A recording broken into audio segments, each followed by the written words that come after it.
अस्सलाम वालेकुम। मेरा नाम है साबिर हुसैन और आप देख रहे हैं JavaScript slash ECMAScript basic to advance series. Next topic बहुत इंपॉर्टेंट चीज़ है हमारे पास, JavaScript promises and async await.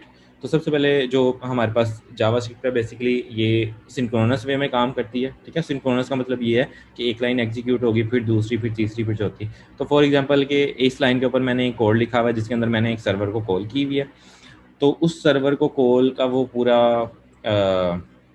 काफ़ी ज़्यादा टाइम लगेगा। तो हमारा क्या होता है कि हमारा जो प्रोग्राम है वो वहाँ पे ब्रेक कर जाएगा, यानी कि वो वेट करेगा, बाकी प्रोग्राम रन नहीं हो सकता, कोई और चीज़ नहीं रन हो सकती।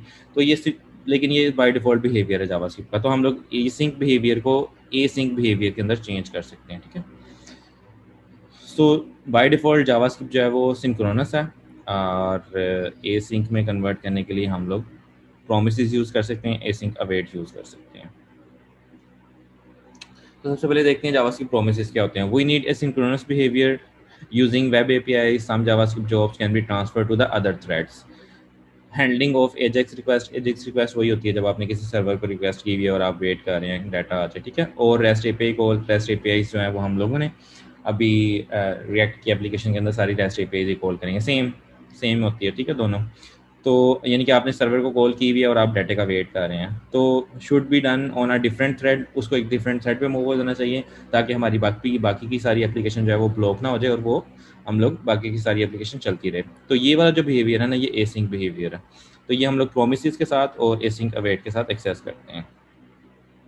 ठीक है, इन दोनों चीज़ों के साथ हम लोग एक्सेस कर सकते हैं। So two ways to make JavaScript asynchronous. सबसे पहले callback function which leads to callback hell, and second one है हमारे पास प्रोमिसेस। तो अगर कॉल बैक फंक्शन की बात करें ना, कॉल बैक फंक्शन का कॉन्सेप्ट पहले काफ़ी ज़्यादा यूज़ किया जाता था। इसमें क्या होता था कि हम लोग एक फंक्शन बना के अलग से उसको पास कर देते थे अपने कोड को, और फिर वो हम कहते थे कि इस टाइम पे इस कोड को कॉल कर लेना। तो that is called callback function.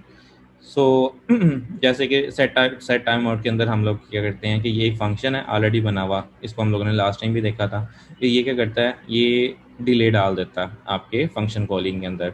तो इस फंक्शन को हम लोगों ने ऑलरेडी एक फंक्शन पास किया होता है, लेकिन ये रन उस फंक्शन को तब करता है जब ये डिले हमारा खत्म हो जाता है। तो it's an example of call back function. तो ये फंक्शन जो हम किसी दूसरे फंक्शन को पास करते हैं और उसको एक पर्टिकुलर टाइम के ऊपर हम लोग एग्जीक्यूट करवाते हैं, that is called callback function.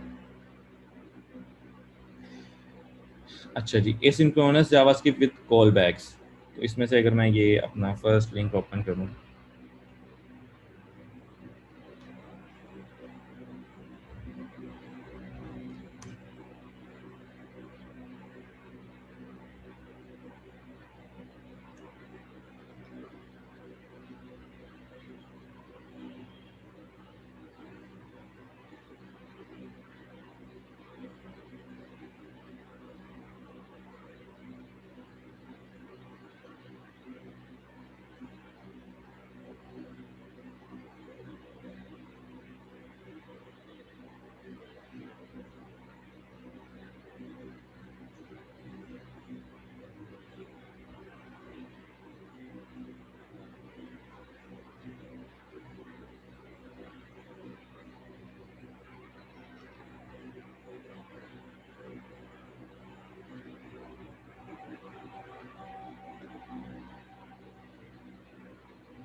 तो यहाँ पे ना बेसिकली कॉल बैक फंक्शंस पास हुए हुए हैं।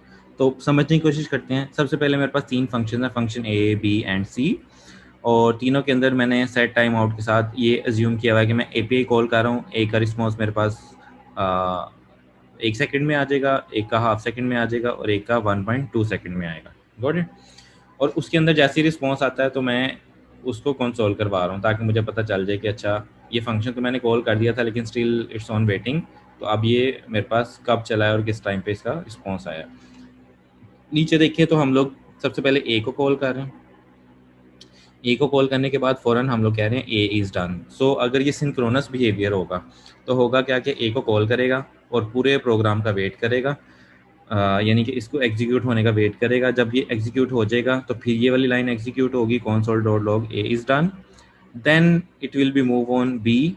ठीक है, तो फिर बी का वेट करेगा, फिर ये वाली लाइन एग्जीक्यूट होगी। तो होगा क्या कि ए कॉल हुआ तो ये आएगा कंसोल में। ठीक है, फिर ये आएगा, फिर बी कॉल हुआ तो बी का कंसोल लॉग आएगा, और फिर ये आएगा कि बी इज़ डन, देन सी, और फिर सी का कंसोल। तो लेकिन यहाँ पे देखें, मैंने ए कॉल किया तो ए इज़ डन, यानी कि वो ए पे गया है, उसने देखा है कि अच्छा ये तो सेट टाइम आउट है, उसने इसको एक सेपरेट थ्रेड में मूव करवा दिया, और सेपरेट थ्रेड में मूव करवाने के बाद वो इट कंटिन्यूज इट्स एग्जीक्यूशन, तो उसने ये एग्जीक्यूट कर दिया। फिर वो बी पे आया, उसने कहा भी ये भी कॉल बैक फंक्शन है। ठीक है, तो उसने इसको भी एक अलग से थ्रेड में मूव करवा दिया और वो यहाँ पे आ गया। ठीक है, तो काइंड ऑफ इस तरह से हम लोगों ने एक थोड़ी सी डिस्ट्रैक्शन क्रिएट कर ली, but it's not a correct way to make the async functions. तो हम लोग नेक्स्ट पे मूव होते हैं। यहाँ पे अब हम लोगों ने क्या किया है, बेसिकली ये जो पीछे वाला टैब था ना, इसके अंदर हमारा जो टास्क था ना, वो भी सही तरह से एग्जीक्यूट नहीं हुआ। फॉर एग्जांपल हम लोग करना क्या चाह रहे हैं, मैं आपको समझाने की कोशिश करता हूँ थोड़ा सा।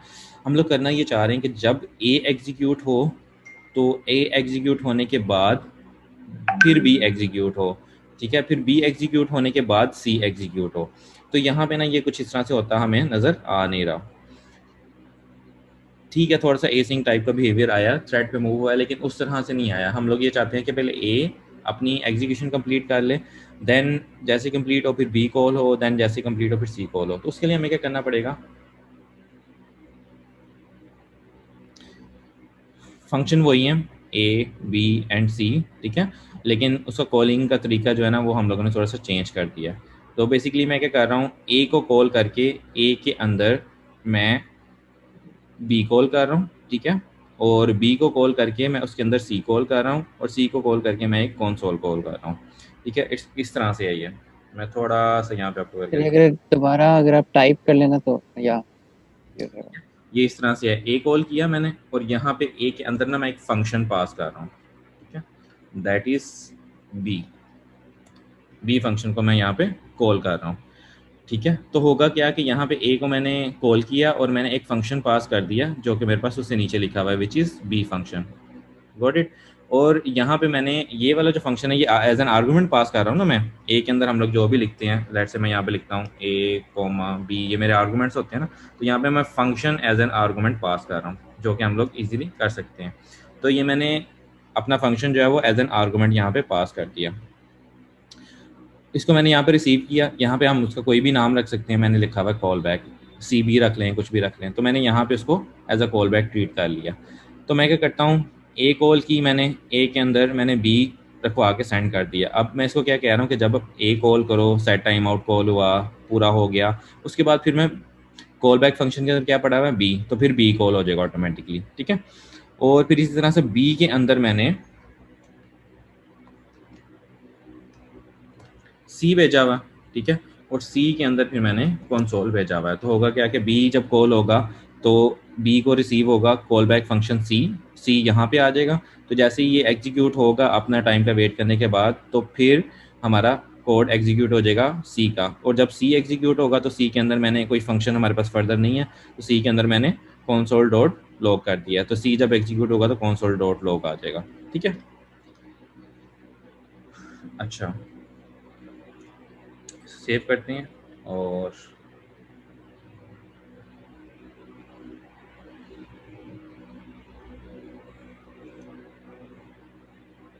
we are unable to fork the sandbox sign in।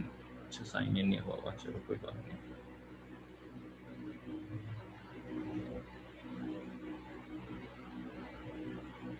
इसको ना मैं रिफ्रेश करता हूँ ताकि हमें एग्जैक्ट रिजल्ट नजर आ जाए, वो अभी सेव नहीं करने दे रहा मुझे। उसके ऊपर रिफ्रेश का बटन है, ये आप जहाँ पे आउटपुट आ रही है ना, ये वाला जी, ओके, सो पेज पूरा करने, ठीक। कंसोल ओपन कर। तो ये इसकी बेसिकली आउटपुट है। सबसे पहले रिजल्ट ऑफ ए ये एग्जीक्यूट हुआ है। ठीक है, then result of B execute हुआ है, then result of C, and then C is done. So somehow हम लोगों का जो पर्पस था कि ए के अंदर बी कॉल हो, जब ए खत्म हो जाए तो फिर बी कॉल हो, बी खत्म हो जाए, यानी कि बी कॉल हो जाए तो फिर सी कॉल हो, तो हम लोगों ने समहाउ अचीव कर लिया। लेकिन आप देखें ये बहुत ही डिफ़िकल्ट है, difficult to understand, difficult to write है, और इसमें मिस्टेक्स के बहुत ज़्यादा चांसेस हैं। और ये after all these are just 3 functions. अगर मेरे पास यहाँ पे 15 फंक्शंस हैं जिनको मैंने एसिंक बिहेवियर के अंदर लेके जाना है, तो यहाँ पे तो हम लिख ही नहीं सकते। It's almost impossible to write 15 functions like this. So इसको हम लोग जो है ना वो कॉल बैक हेल्प भी बोलते हैं, कि जब हम लोग कॉल बैक्स खेलना शुरू कर देते हैं तो एक टाइम आता है आपकी एप्लीकेशन में जो कि बहुत जल्दी आ जाता है, तो उसमें आपको खुद भी समझ नहीं आती कि कॉल बैक्स को मैंने किस फंक्शन को किस कॉल बैक में रखा हुआ था और कौन सा फंक्शन किसके बाद एग्जीक्यूट हो रहा है। तो that situation is called callback help. Anyway हम अब हम लोग इस तरह से चीज़ों को नहीं लेके चलते। We have the modern ways to make it asynchronous.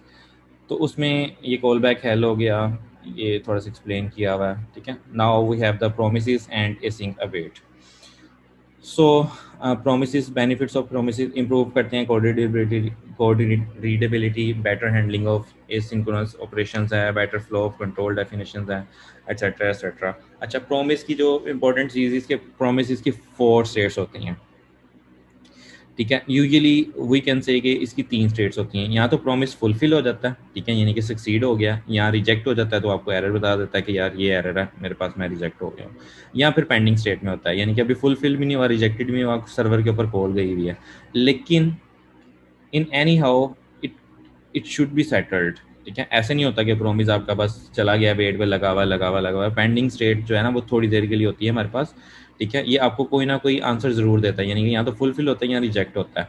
तो उस स्टेट को जिसमें वो पेंडिंग के बाद आ जाता है हम लोग बोलते हैं सेटल्ड स्टेट्स, यानी कि यहाँ तो वो रिजेक्ट हो गया, यहाँ फिर फुलफिल हो गया।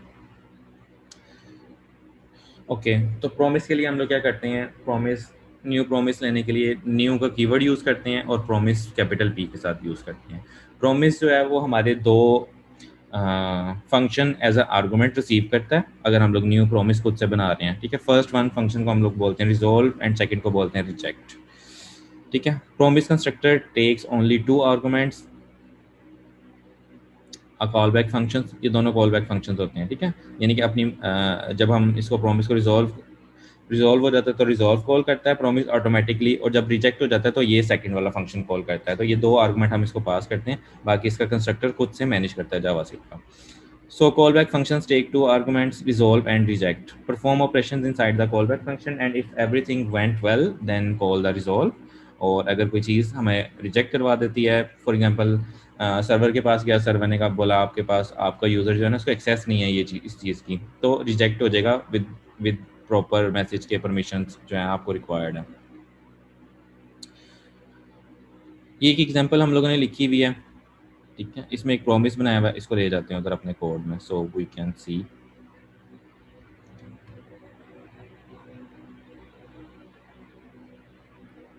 अच्छा, इन दोनों फाइल्स को मैं कमेंट आउट कर रहा हूँ, इंपोर्ट एक्सपोर्ट वाली, वापस index.js में हम लोग जाके काम करने लगे हैं।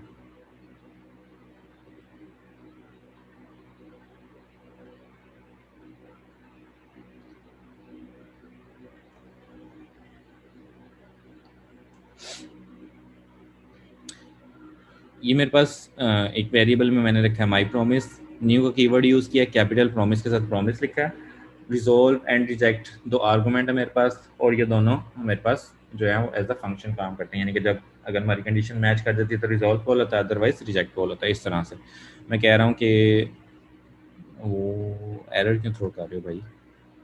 अच्छा, इसकी वो चेंज हो गई, ठीक है जी। एक्स के अंदर भी वही वैल्यू पड़ी हुई है और वाई के अंदर भी वही पड़ी हुई है, जस्ट टू चेक। ये सिर्फ हम लोग इसलिए कर रहे हैं कि हमें पता चल जाए कि किस तरह से प्रोमिस काम किस तरह से करते हैं, ठीक है। अगर तो हमारी कंडीशंस मैच हो जाती हैं, प्रॉमिस कॉल हुआ, कंडीशंस मैच हुई तो रिजॉल्व कॉल हो जाएगा, अदरवाइज हम लोग यहाँ पे रिजेक्ट कॉल कर रहे हैं, ठीक है। तो ये है इसका लिखने का तरीका, ठीक है। थोड़ा सा टिकी पार्ट है, समझने की कोशिश करनी है हम लोगों ने यहाँ पे। ये है इसका लिखने का तरीका। लिखते हुए जावास्क्रिप्ट हमें कहता है कि आप न्यू के कीवर्ड के साथ प्रॉमिस डिफाइन करो, उसमें आप 2 फंक्शन एज एन आर्गूमेंट लो, और अंदर उसके आप कोई भी कंडीशन पास करके रिजोल्व एंड रिजेक्ट कॉल कर सकते हो। यानी कि मैं कह सकता हूँ कि ये अगर कंडीशन मैच कर जाए, ये कंडीशन मैच कर जाए तो रिजोल्व हो गया मेरा, अगर ये कंडीशन मैच नहीं करती तो मेरा प्रॉमिस रिजेक्ट हो गया। अच्छा, जब हम प्रॉमिस की कंजम्पशन कर रहे होते हैं, ये तो है बनाने का तरीका, यानी कि हमने एक चीज़ बना के रख ली। अब जब भी इसको यूटिलाइज करना है, उसका तरीका ये है, मैंने अपने वेरिएबल का नाम कॉल करना है विच इज़ माई प्रॉमिस, ठीक है, and then I have the syntax to use this resolve and reject, ठीक है। तो उसमें क्या होता है कि मैं डॉट देन के साथ इसको एक्सेस कर सकता हूँ। मैं इसको थोड़ा सा आपको री राइट करके बताता हूँ। तो सम हाउ मैं इस तरह से लिखूँगा माई प्रोमिस डॉट देन, ठीक है। तो डॉट देन के अंदर मैं कुछ भी कर सकता हूँ। लाइक मैंने अगर कोई भी डॉट देन का मतलब है कि ये प्रॉमिस कॉल के लिए गया है और मेरे पास वापस आया है रिजॉल्व होके, ठीक है। तो यहाँ पे मैं फिलहाल के लिए क्या कर रहा हूँ, देन के अंदर हम लोग एक कॉल बैक फंक्शन पास करते हैं। तो मैं एरो फंक्शन ले रहा हूँ, एरो फंक्शन, ठीक है। और ये डॉट देन का जो सिंटेक्स है ना, हम लोग यूजुअली इसको नेक्स्ट लाइन में लिखते हैं just to clear the code, ठीक है। तो ये जो कॉल बैक फंक्शन है ना, अगर मैं यहाँ से कुछ रिटर्न करवा रहा हूँ, अगर मैं खाली रिजॉल्व नहीं कर रहा, मैं कुछ रिटर्न करवा रहा हूँ, तो मेरे पास यहाँ पे मैं उसको ग्रैब भी कर सकता हूँ, सॉरी। तो यहाँ पे मैं इसको ग्रैब भी कर सकता हूँ, मैं इस तरह से कर सकता हूँ रिजल्ट, ठीक है। तो इस वेरिएबल के अंदर इस प्रॉमिस से जो भी रिटर्न हो रहा वो मुझे मिल जाएगा। अभी के लिए मुझे कुछ भी नहीं रिटर्न हो रहा, हम लोग वहाँ से कुछ नहीं रिटर्न करवा रहे, तो मैं सिंपल कॉन्सोल करवा सकता हूँ, console dot log, got it, ठीक है। उसके बाद फिर डॉट कैच आ जाता है। ये डॉट देन आप जितने मर्जी ले सकते हैं। डॉट देन का मतलब है कि ये प्रॉमिस रिजॉल्व हो गया, डॉट देन में आपने आर एस लिख दिया। फर्दर आपने इसी के अंदर कुछ करवाना है, यानी कि आप चाहते हो कि अच्छा ये रिजॉल्व हो गया, अब मैंने एक और कॉल करवानी है, आप इसके अंदर भी कर सकते हो और फर्दर डॉट देन अपनी मर्जी से जितने मर्जी ले सकते हो, ठीक है। डॉट देन का मतलब ये होगा कि ये वाला जो कोड है, कोड ब्लॉक है, ये पूरा एग्जीक्यूट हो चुका है, तो फिर आप इस पे आ जाओ, इस पूरे कोड ब्लॉक को एग्जीक्यूट करो, ठीक है। तो सो आप जितने मर्जी देन ले सकते हैं। अच्छा, अगर मैं यहाँ पे लिखता हूँ डॉट कैच, तो डॉट कैच के अंदर भी मेरे पास एक कॉल बैक फंक्शन आता है, और इसके अंदर ये डॉट कैच के अंदर तब आता है प्रॉमिस जब हमारा जो प्रॉमिस है वो रिजेक्ट हो जाता है। तो रिजेक्ट होने के बाद वो देन में नहीं जाता, वो कैच में आ जाता है। तो यहाँ पे भी मैं अपना कंसोल करवा सकता हूँ, सॉरी कॉपी नहीं हुआ, ठीक है।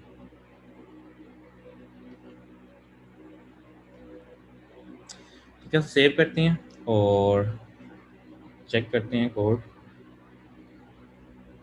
ये देखें सक्सेस आ गया, यू आर अ गीक। और अगर मैं यहाँ पे वैल्यू चेंज कर दूँ, अब मेरी कंडीशन मैच नहीं कर रही, तो रिजेक्ट कॉल होगा। तो ये देखें रिजेक्ट कॉल हो गया, ठीक है। और ये आ गया मेरे पास। तो इस तरह से ये हमारे पास प्रोमिस काम करते हैं। तो it's a better way to make it asynchronous. तो यहाँ पे हम लोग एपीआई शेपीआई सब कॉलिंग करते हैं, आगे जाके हम लोग इसको बहुत डिटेल से यूज़ करेंगे। अभी के लिए सिर्फ बेसिक्स समझ लें, ठीक है। अच्छा, प्रॉमिस जो है वो with and without returning values हो सकते हैं, जैसे कि अभी हम लोग कुछ रिटर्न नहीं करवा रहे हैं यहाँ पे, ठीक है। तो ये हमारा प्रॉमिस है, ये विदाउट रिटर्निंग वैल्यू है। But if we return the value, तो यहाँ पे ये देखें, अगर हम इसको प्रॉमिस को यहाँ पे एक्सपेंड करें अपनी कंसोल के अंदर, तो यहाँ पे प्रॉमिस स्टेटस अलग से पड़ा होता है, ठीक है, जो कि विच इज़ रिजॉल्व। और यहाँ पे प्रॉमिस वैल्यू अलग से पड़ी होती है विच इज़ अनडिफाइंड, क्योंकि हम लोग को इस वहाँ से रिटर्न नहीं करवा। अगर मैं कुछ रिटर्न करवाऊंगा तो वो डेफिनेटली यहाँ पे आएगी, और उसको मैं ग्रैब कहाँ से कर सकता हूँ, उसको ग्रैब मैं यहाँ पे कर सकता हूँ, यहाँ पे वेरिएबल लेके, ठीक है। जैसे यहाँ पे ये देखें, हम लोगों ने क्या किया, जब मैं इसको कंज्यूम कर रहा हूँ, तो कंसोल लेने के बाद मैंने यहाँ पे कुछ रिटर्न करवाया, रिटर्न 2+2, ठीक है। यहाँ से रिटर्न करवा सकते हैं, यहाँ से रिटर्न करवा सकते हैं, तो रिटर्न करवाया 2+2, और यहाँ पे प्रॉमिस वैल्यू के अंदर मुझे उसकी वैल्यू नज़र आ रही है। सर यानी कि ये हमें वो जो हम सेट टाइम आउट वगैरह यूज कर रहे थे, अब वो हमें प्रॉमिस ने उसको रिप्लेस कर दिया इसके साथ, और ये काइंड ऑफ देन के फंक्शन में वो ले आया है। नहीं नहीं, सेट टाइम आउट तो वो हम लोग खुद से यूज़ कर रहे थे, सिर्फ डिले डालने के लिए। इट्स नॉट, हाँ जी, एसिंक्रोनियस के लिए। हाँ, नहीं, it's not an alternative of set time out, ठीक है। वो जो सेट टाइम आउट ओके, का कॉल बैक्स यूज़ कर रहे थे ना, it's an alternative for that, ठीक है। सेट टाइम आउट तो ऑलरेडी अपनी जगह पे एग्जिस्ट करता है, वो हमें किसी फंक्शन के अंदर डिले डालना है तो हम लोग डाल सकते हैं। सेट टाइम आउट हम लोगों ने एक तरह से डमी वेट करवाया खुद अपने फंक्शन को, ठीक है, तो हाँ it's G. Not an alternative for that, ठीक है। तो इट्स एन वो जो वेट करवाने के बाद हम लोग कॉल बैक्स पास कर रहे थे ना, ये उसका अल्टरनेटिव है कि आप वेट उसको करवाने के बाद वहां पे पास ना करो, आप क्या करो, आप प्रॉमिस बना लो और प्रॉमिस रिजॉल्व होने के ऊपर नेक्स्ट कॉलिंग कर लो। Got it? ठीक है, डॉट एन एक्सप्लेन कर दिया है, डॉट कैच भी एक्सप्लेन हो गया है। नेटवर्क कॉल्स के अंदर हम लोग इसको यूज़ करते हैं, आगे फर्दर यूटिलाइज करेंगे, जो डिटेल से मैं आपको बताऊंगा अभी। फैच एपीआई के साथ हम लोग फैच एपीआई जो है वो बाय डिफ़ॉल्ट एक वेब एपीआई है जो हमें सर्वर से फैच डाटा करने के लिए हम लोग यूटिलाइज करते हैं। फॉर एग्जांपल ये एक प्लेस होल्डर एक वेबसाइट है जो हमें डमी डाटा देती है, हम लोग इसकी एपीआई कॉल करते हैं तो डमी डाटा दे देती है, ठीक है। इसको मैं यहाँ से कॉपी करता हूँ। ये फैच जो है ना, ये बाय डिफ़ॉल्ट जावास्क्रिप्ट के अंदर ऑलरेडी अवेलेबल है। फैच के अंदर आप यूआरएल पास करते हो जहाँ से आपने डाटा फैच करना होता है, ठीक है। और ये फैच जो है ये आपको प्रॉमिस बेस्ड सिंटैक्स देता है। इट्स ऑलरेडी, यानी कि जावास्क्रिप्ट ने एक प्रॉमिस बेस्ड लाइब्रेरी बना के अपने पास रखी हुई है जिसको आप किसी भी टाइम पे बगैर इंपोर्ट किए यूज़ कर सकते हैं। जैसे हम लोग वेरिएबल्स को यूज़ कर रहे हैं ना, वेरिएबल्स उसने ऑलरेडी हमें एक सिंटैक्स बताया हुआ है कि आप लेट कॉन्स्ट वार के साथ वेरिएबल डिफाइन कर सकते हैं, ऐसे ही उसने फैच डिफाइन करके रखी हुई है, ठीक है। तो बेसिकली ये जावास्क्रिप्ट ने नहीं रखी हुई, ये वेब एपीआई ये ब्राउजर्स के अंदर पाई जाती है, ठीक है। तो सारे ब्राउजर्स ने अपने पास लिख के रखी हुई है, तो हम लोग ब्राउजर के अंदर ये कॉल कर सकते हैं फैच की। तो मैं फैच कर रहा हूँ, फैच का मतलब है कि इसका डाटा फैच करके लाओ, और मैं डॉट कैच, क्योंकि ये प्रॉमिस बेस्ड सिंटैक्स है तो मैं इस तरह से यूज़ कर सकता हूँ। पहले इसको कॉल करते हैं, फिर मैं बताता हूँ कि हम लोग यहाँ पे कर क्या रहे हैं। बेसिकली इसको मैं क्लियर करवाता हूँ और यहाँ पे मैं कॉल कर रहा हूँ, ठीक है। तो सबसे पहले मैं ये कह रहा हूँ कि ये इस सर्वर पे जाओ और ये डाटा लेके आओ, ठीक है। अच्छा, ये वेट करेगा मेरा यहाँ से सर्वर से डाटा लेके आने का। उसके बाद वो क्या करेगा कि सर्वर से डाटा आ गया तो मैं उसको आर को डॉट जेसन में कन्वर्ट कर रहा हूँ। तो फिर ये डॉट देन के अंदर एक ही लाइन है ना, तो ये वेट करेगा इस देन के रिजॉल्व होने का कि सारे का सारा डाटा जेसन में कन्वर्ट हो गया। कन्वर्ट होने के बाद फिर ये वाला देन चलेगा, और ये देन क्या करेगा, ये हमारा जो कंसोल हुआ हुआ डाटा है, सॉरी जेसन में कन्वर्ट हुआ हुआ डाटा है, उसको कंसोल करवा देगा। इन एनी केस कि मेरे पास कोई एरर आता है तो फिर ये वाले दोनों देन एग्जीक्यूट नहीं होंगे, कैश ब्लॉक एग्जीक्यूट हो जाएगा, ठीक है। तो हम लोग इसको रन करके देखते हैं। तो ये देखें, ये सर्वर को, इस सर्वर के ऊपर कॉल गई है। कॉल्स अगर हम लोगों ने देखनी हो ना तो हम लोग यहाँ पे नेटवर्क में जाते हैं और यहाँ पे XHR हम लोग जो है सेलेक्ट करते हैं। तो ये देखें, ये कॉल हमारे पास गई है और ये इसका प्रीव्यू है, इसके अंदर ये डाटा हमारे पास आया, ठीक है। एनीवे वापस आते हैं कंसोल में, तो ये हमारे पास ये डाटा लेके आया, ये कॉल गई है, वापस डाटा लेके आई। अगर मैं इसमें कुछ चेंज कर दूँ, ठीक है, मैं यहाँ पे टाइपो मिस्टेक कर देता हूँ। अब मैं इसको कॉल करता हूँ तो ये देखिए मेरे पास एरर थ्रो हो गया, अब कॉल नहीं हुई। तो इस तरह से ये हमारे प्रोमिस काम करते हैं, और सेम इसी तरह से हम लोग अपनी एप्लीकेशन में इसको यूज़ करते हैं। फैच के साथ प्रॉमिस बेस्ड सिंटैक्स यूज़ करते हैं। अपना भी बना सकते हैं, जैसे हम लोगों ने अभी थोड़ी देर पहले देखा है, वो हम लोगों ने अपना प्रॉमिस बनाया। लेकिन कुछ लाइब्रेरीज हमें already promise based syntax provide करती हैं जो कि काफ़ी स्ट्रॉग है, जिसमें से एक लाइब्रेरी है एक्सियोस हम लोग यूज़ करेंगे अपनी एपीआई कॉलिंग के लिए। एक्सियोस ना यूज़ करें तो फैच ऑलरेडी जावास्क्रिप्ट ने हमें प्रोवाइड की हुई है। Okay, so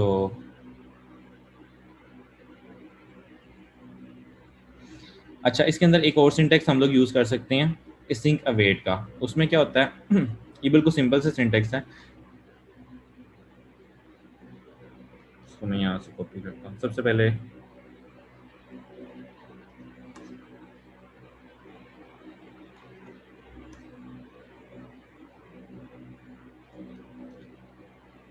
थोड़ा सा समझ लेते हैं इसको।